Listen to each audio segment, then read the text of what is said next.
দুর্ঘটনায় মৃতদের পরিবারের সাথে দেখা করলেন মন্ত্রী এবং আধিকারিক।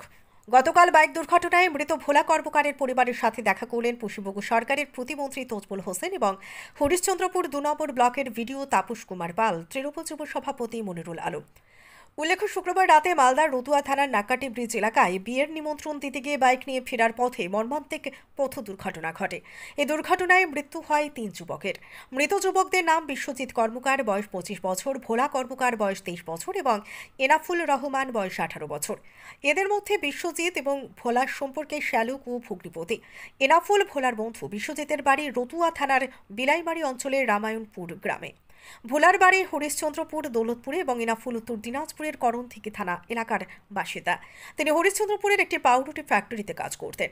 এদিন ৩ জনে মিলে বিশ্বজিতের ভাগ্নির বিয়ের কার্ড দিয়ে বাইকে চেপে ভালুকা থেকে ফিরছিলেন। ফেরার সময় রতুয়ার নাকাটি ব্রিজের উপর দাঁড়িয়ে থাকা এক ট্রাক্টরে গিয়ে সজোরে ধাক্কা মারে বলে খবর, যার জেরে বাইকের সামনের অংশ দুমড়ে মুছে যায় এবং ঘটনাস্থলেই মর্মান্তিক মৃত্যু হয় ৩ জনের। শনিবার সকালে মৃত ভোলা কর্মকারের পরিবারের সাথে দেখা করেন পশ্চিমবঙ্গ সরকারের প্রতিমন্ত্রী তজমুল হোসেন এবং হরিশ্চন্দ্রপুর ২ নম্বর ব্লকের ভিডিও তাপস কুমার পাল, তৃণমূল যুব সভাপতি মোহাম্মদ মনিরুল আলম। প্রত্যেকেও পরিবারের পাশে থাকার আশ্বাস দিয়েছেন। এদিন প্রতিমন্ত্রী তজমুল হোসেন বলেন, গতকাল রাতে নাক্কাটি ব্রিজে একটি দুর্ঘটনা ঘটে। সেই দুর্ঘটনায় দৌলতপুর গ্রামের একজনের মৃত্যু হয়। আজ তার পরিবারের সঙ্গে দেখা করলাম। ব্লক প্রশাসনের পক্ষ থেকে কিছু সহযোগিতা করা হলো। পরবর্তীতে আরও যেন সরকারি সুবিধা পাই সেটিও দেখা হচ্ছে। আমরা পরিবারটির পাশে রয়েছে। মালদা থেকে আমজাদ আলীর রিপোর্ট, নিউজ অবিকল। গতকাল ভালুকার কাছে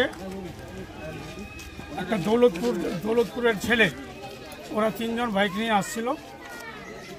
কুয়াশার মধ্যে তারা এমন হিসাবে পড়েছে, একটা ট্রাক্টর ওখানে দাঁড়িয়েছিল, সেই ট্রাক্টরের কাছে সেই ট্রাক্টরের সঙ্গে লড়ে ৩ জনই অ্যাক্সিডেন্ট করে মারা যায়। এই ছেলেটা হচ্ছে দৌলতপুরের, তার নাম হচ্ছে ভোলা। আমরা তার পরিবারের পাশে আছি। আমাদের সাথে বিডিও সাহেব, আমাদের সাথে জেলা পরিষদের সদস্য, আমাদের সাথে পঞ্চায়েত সমিতির সভাপতি, অঞ্চল প্রেসিডেন্ট সবাই উপস্থিত আছে এই পরিবারের পাশে থাকার জন্য।